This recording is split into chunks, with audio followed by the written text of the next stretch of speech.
आज उसकी अम्मी हॉस्पिटल से घर आ चुकी थी। वो पहले से काफ़ी सेहतमंद दिख रही थी। या नहीं, शायद वो खुश थी। हाँ, सच में वो खुश थी। इसलिए उनके दिल की ताज़गी उनके चेहरे को ताज़ा कर रही थी। वो खूबसूरत तो पहले भी थी, लेकिन उनकी खूबसूरती तो शायद उसने कई साल पहले देखी थी। अब तो उनका वो वाला चेहरा उसे अच्छे से याद भी नहीं था। लेकिन आज आज वह फिर से खूबसूरत लग रही थी। बहुत खूबसूरत, बहुत पुरसुकून।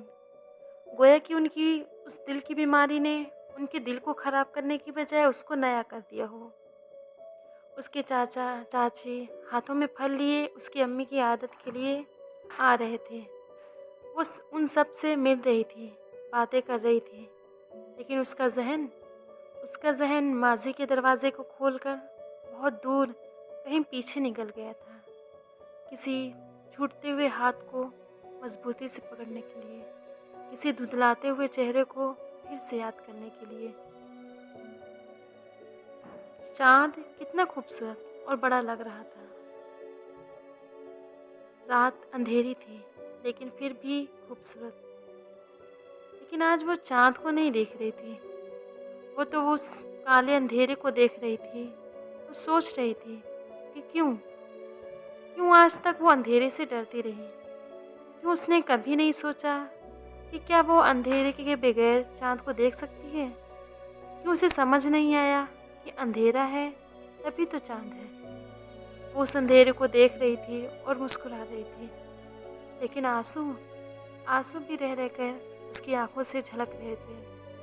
हवाएं हर तरफ आज़ाद सी फिर रही थी और उसे लग रहा था कि सारा जहां रुक गया है और वो वक्त से निकलकर अपने माजी में जा पहुंची है।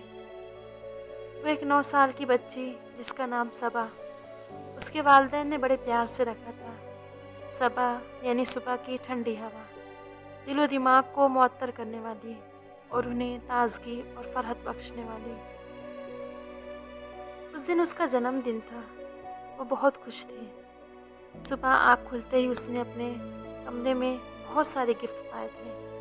चॉकलेट, टेडी बियर, खिलौने, बहुत सारे, जो उसे उसके चाचू और चाची ने दिए थे।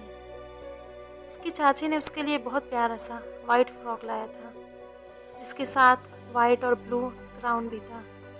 आह, कितनी प्यारी लग रही थी, किसी बहुत प्यारे से महल की प्यारी सी नन्ही सी शहजादी। वो अपना फ्रॉक पहने उछलते कूदते नीचे आ रही थी। उसको पता था उसके बाबा जानी बाहर गार्डन में होंगे और ज़रूर उसके लिए फूलों का हार बना रहे होंगे। वो उनको छुप कर देखना चाहती थी, क्योंकि सारे गिफ्ट में उसे बाबा जानी का हार सबसे ज़्यादा अच्छा लगता था, जिसे वो उसके बर्थडे पर हर साल बनाते थे। आउच! वो दरवाजे पे किसी से टकराई और कुछ पीछे हटी। तभी उसकी नज़र सामने दरवाजे की तरफ उठी, जहाँ एक 13-14 साल का लड़का खड़ा था, जिसके कपड़े जगह जगह से फटे हुए थे, जिसको अलग रंग के धागों से सिला गया था। उस लड़के के कपड़े धुले हुए भी नहीं थे, बस ऐसा लग रहा था कि पानी में डालकर निकाल लिए गए हों। उस लड़के के टकराने से अचानक सबा को अपने कपड़ों का एहसास हुआ और पता नहीं क्यों, मगर खुद ब खुद उसे अपने कपड़ों पर गंदगी नजर आने लगी। गोया कि उसके साथ टकराने से उसके कपड़े भी गंदे हो गए हों। उसने झुठलाकर उससे पूछा, कौन हो और यहाँ क्या कर रहे हो? क्या चाहिए तुम्हें? एक साथ कई सवाल, मानो कि वो लड़का जल्दी से उसके सामने से हट जाए। वो लड़का जो उसके कपड़े और ताज को देख रहा था बोला, परी, तुम बिल्कुल परी जैसी हो। सबा ने बेनियाजी से अपने शाने को झटका। गोया कि ये कोई नई चीज़ नहीं है उसके लिए, वो पहले से जानती है वो प्रिंसेस की तरह बहुत खूबसूरत है। तभी तो सब उसको लिटिल प्रिंसेस कहते हैं। उसने वैसे ही नाक सिकोड़ते हुए उससे पूछा, तुमको क्या चाहिए? अरे नहीं, मुझको कुछ नहीं चाहिए। मैं तो तुमको ये फूल देने आया था। आज तुम्हारा बर्थडे है ना? ये कहकर उस लड़के ने अपने हाथों में पकड़े सफ़ेद और नीले रंग के फूलों को उसके सामने बढ़ा दिया। जन्मदिन मुबारक हो परी। वो लड़का मुस्कुरा रहा था। ओह छी! तुम्हारे हाथ कितने गंदे हैं और तुम खुद कितने गंदे हो। मैं तुम्हारे ये फूल नहीं लूँगी, वरना मैं भी गंदी हो जाऊँगी। सबा ने पीछे हटते हुए मुँह बनाकर कहा। और हाँ, वैसे भी मुझे तुम्हारे इन फूलों की ज़रूरत नहीं है। मेरे चाचा चाची ने मुझे बहुत सारे गिफ्ट दिए हैं। ये कहकर सबा आगे बढ़ी और मुँह बनाते हुए कहा, तुम जाओ यहाँ से, प्लीज़ जाओ। और फिर उसने उस लड़के को तकरीबन धक्का देते हुए बाहर करके दरवाज़ा बंद करने लगी।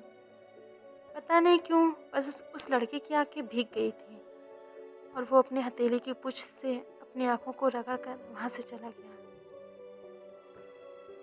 मेरे प्यारे व्यूवर्स, क्या आप जानना चाहते हैं सबा और उस लड़के के बीच में क्या रिश्ता है?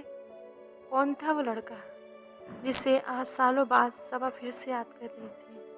फिर से वो अपने माजी में जाकर उस छोटे से बच्चे के हाथ को पकड़ने की ख्वाहिश कर रही थी।